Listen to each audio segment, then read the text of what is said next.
예수님이라는 제목으로 같이 말씀을 나누겠습니다. 앞에서 예수님께서는 입으로 들어가는 음식이 그를 부정하게 하는 것이 아니라 사람의 마음속에 있는 악한 생각이 그 사람을 더럽힌다 말씀하셨습니다. 오늘 본문도 정과 부정에 대한 주제로 계속해서 이야기가 전개됩니다. 오늘 본문은 크게 이제 두 부분으로 나뉘는데, 앞에 부분에 수로보니게 여인에 대한 이야기고요. 뒤에 부분은 예수님께서 데가볼리 지방에서 병을 고치시는 일에 관한 내용입니다. 먼저는 24절에서 30절까지 수로보니게 여인의 믿음에 대한 부분입니다.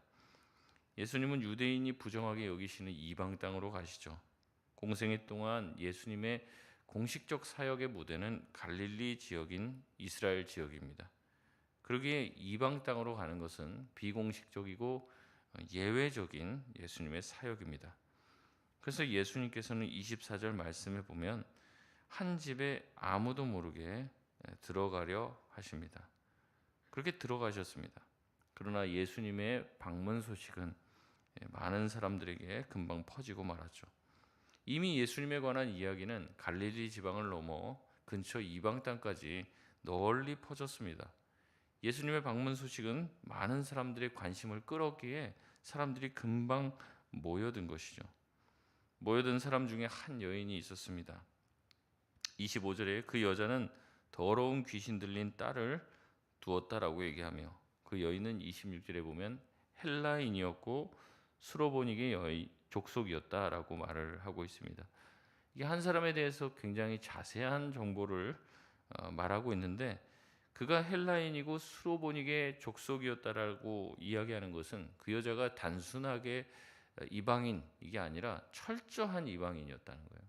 거의 이제 그 지역에 있다 보면 섞여 있는 경우도 많이 있고 혼혈도 많이 있는데, 그게 아니라 완전히 이스라엘과는 상관없는 사람이었다는 얘기죠.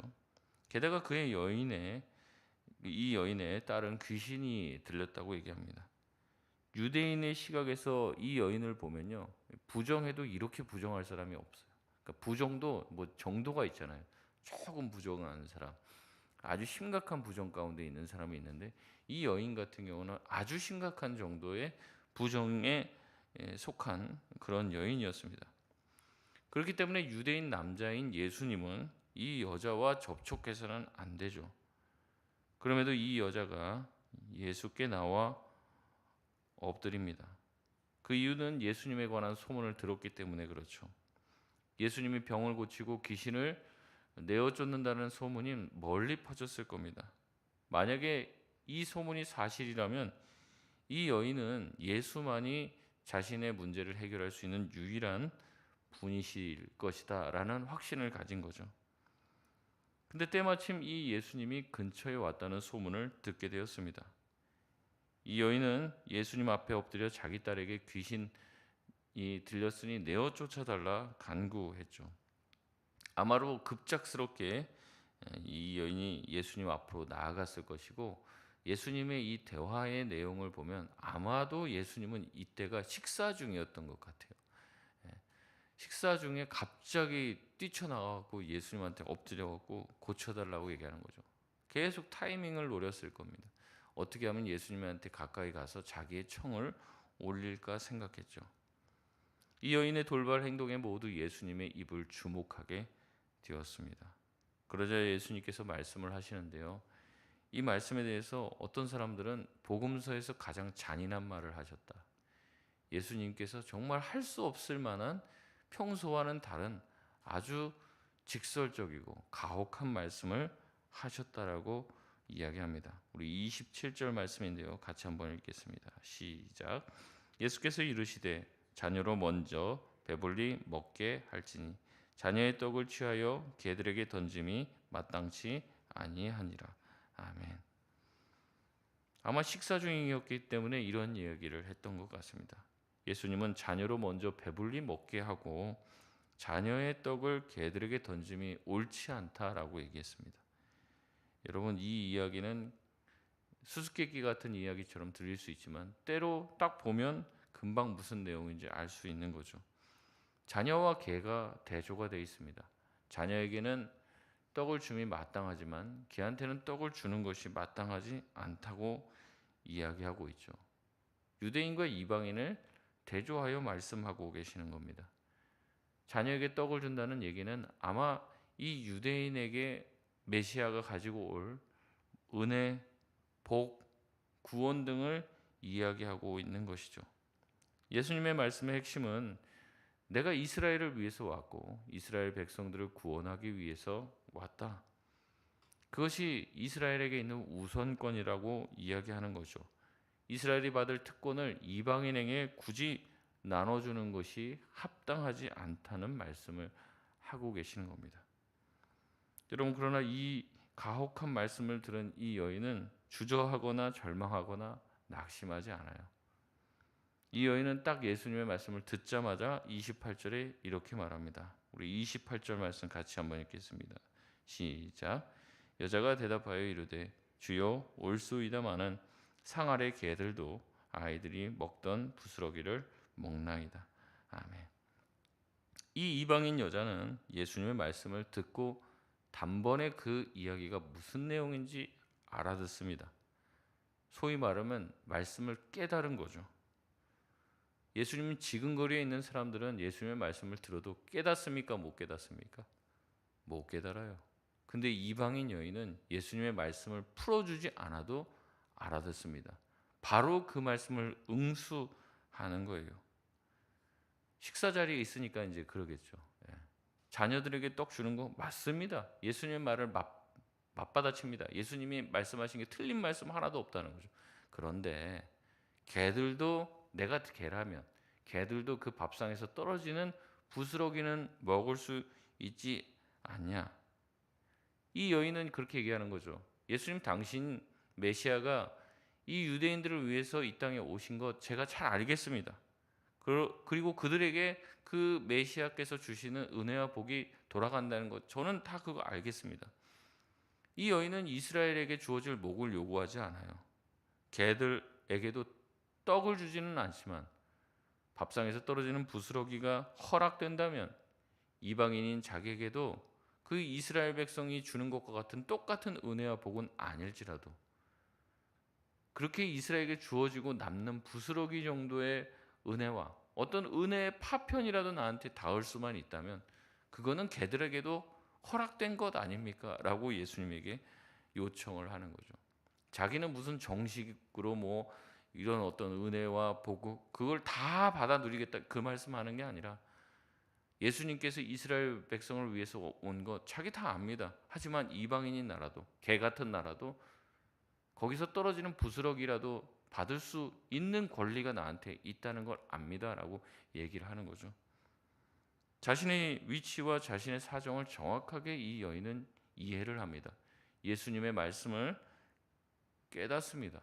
그냥 귀로만 듣는 것이 아니라 말씀의 요체, 예수님께서 하시려고 하시는 말씀을 정확하게 이해하고 그 틈을 파고들고 예수님에게 계속해서 매달리는 거죠. 이 굉장히 대조적인 장면입니다. 제자들은 예수님 곁에 있죠. 유대인입니다. 어렸을 때부터 말씀을 들었던 사람들입니다. 예수님 곁에서 시간이 꽤 지났습니다.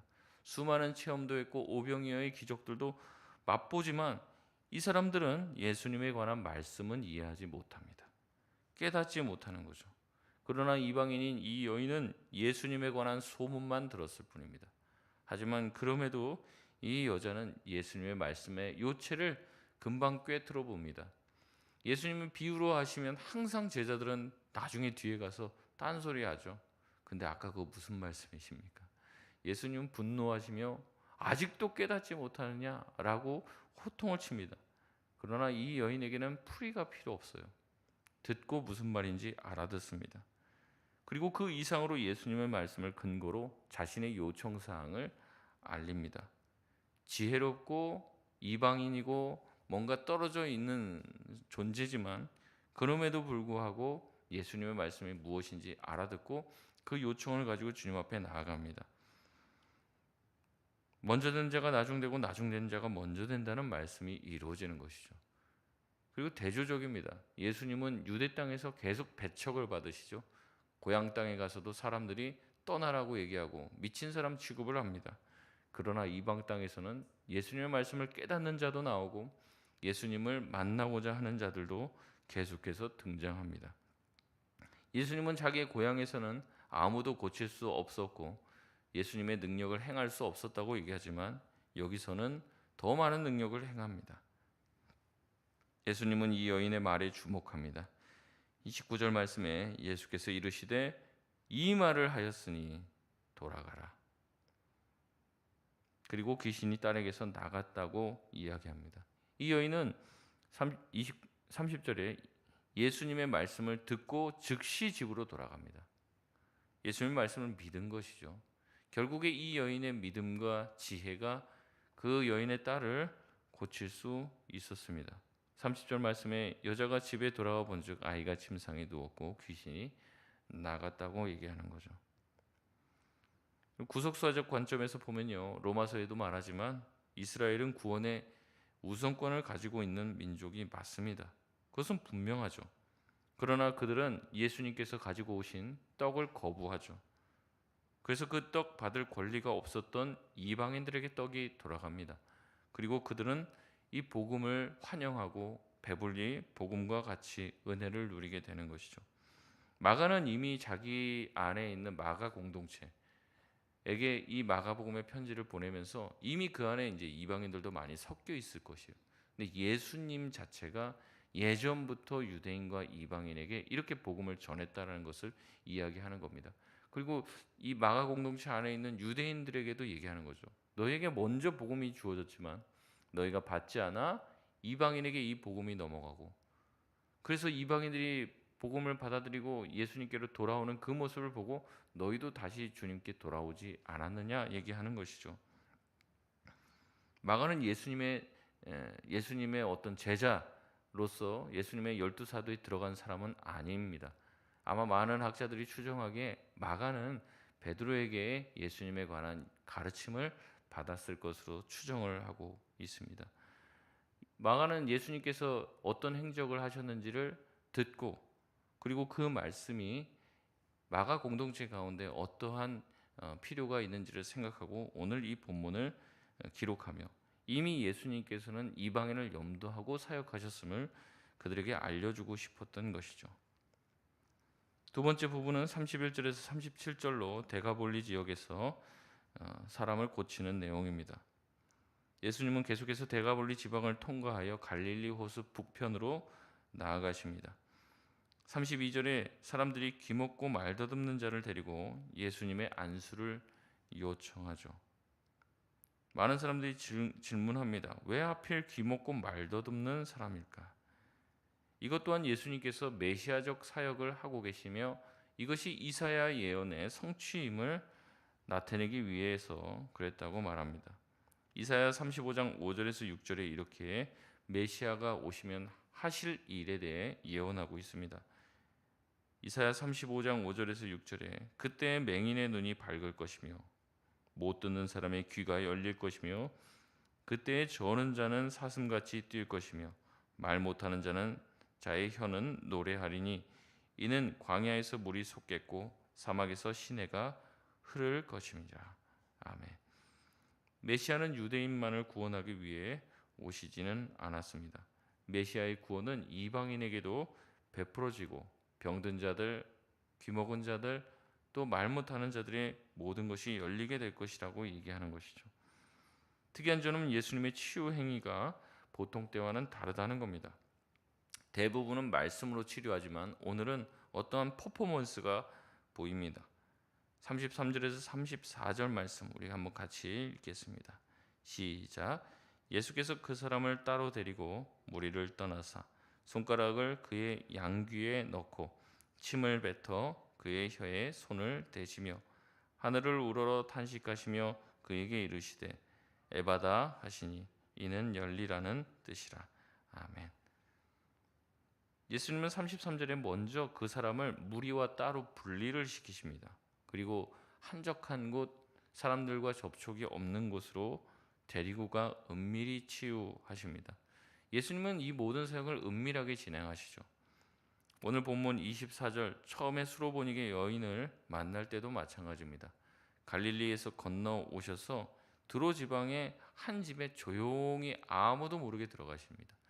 예수님께서는 자기의 사역이 지금 활발하게 드러나고 소문이 나서는 안 된다고 생각하는 거죠. 아직은 예수님이 십자가에서 돌아가실 때가 되지 않았기 때문에 예수님의 사역이 은밀하게 진행되길 원하십니다. 그래서 이 사람도 은밀하게 치유를 하시죠. 그를 데리고 가 특별한 치유의 모습을 보입니다. 손가락을 양 귀에 놓고 침을 뱉어 그의 혀에 손을 대시죠. 기능에 문제가 있는 장기에 침을 뱉으시고 치유하시는 장면은 앞으로 8장에서 등장하게 될 벳세다 맹인에게도 해당이 됩니다. 그에게도 눈을 뜨게 할 때 눈에 침을 뱉어 치유하시죠. 그리고 혀에 손을 대셨다고 얘기합니다. 왜 그랬을까? 뭐 여러 가지 추측이 난무하지만 그 의도를 정확하게 알 수 없는 매우 독특한 행동입니다. 예수님은 그 후에 하늘을 우러러 에바다라고 말씀하셨고 그는 온전해졌습니다. 은밀하게 행해진 치유를 알리지 말라고 예수님은 단단히 경고합니다. 아무에게도 이르지 말라고 말씀하십니다. 그러나 어떻게 됩니까? 경고하실수록 36절에 그들이 더 널리 전파했다라고 얘기합니다. 마가는 복음에 대한 특징을 36절, 37절에서 이야기합니다. 예수님이 은밀히 행하고 예수님이 말하지 말라고 경고했지만 복음은 어떻게 됩니까? 예수님에 대한 소문은 계속해서 뻗어나갑니다. 저희는 지금 전도해라 해라도 안 하지만 부담스럽지만 복음이라는 것 자체가 그렇게 막아지는 게 아닙니다. 권력이 나서서 복음을 막아도 복음은 뻗어나갑니다. 복음을 깨달은 사람의 특징은 말하지 않고는 견딜 수가 없는 것이죠. 마가는 메시아에 대한 복음의 특징이 권력도 막을 수 없고 심지어는 예수님도 말하지 말라고 했지만 말하지 않을 수 없는 그렇게 전파되는 속성을 가지고 있음을 강조하고 있는 것입니다. 말씀을 맺겠습니다. 예수님은 이방 땅으로 들어가십니다. 부정한 땅에 가서 부정한 사람을 만나십니다.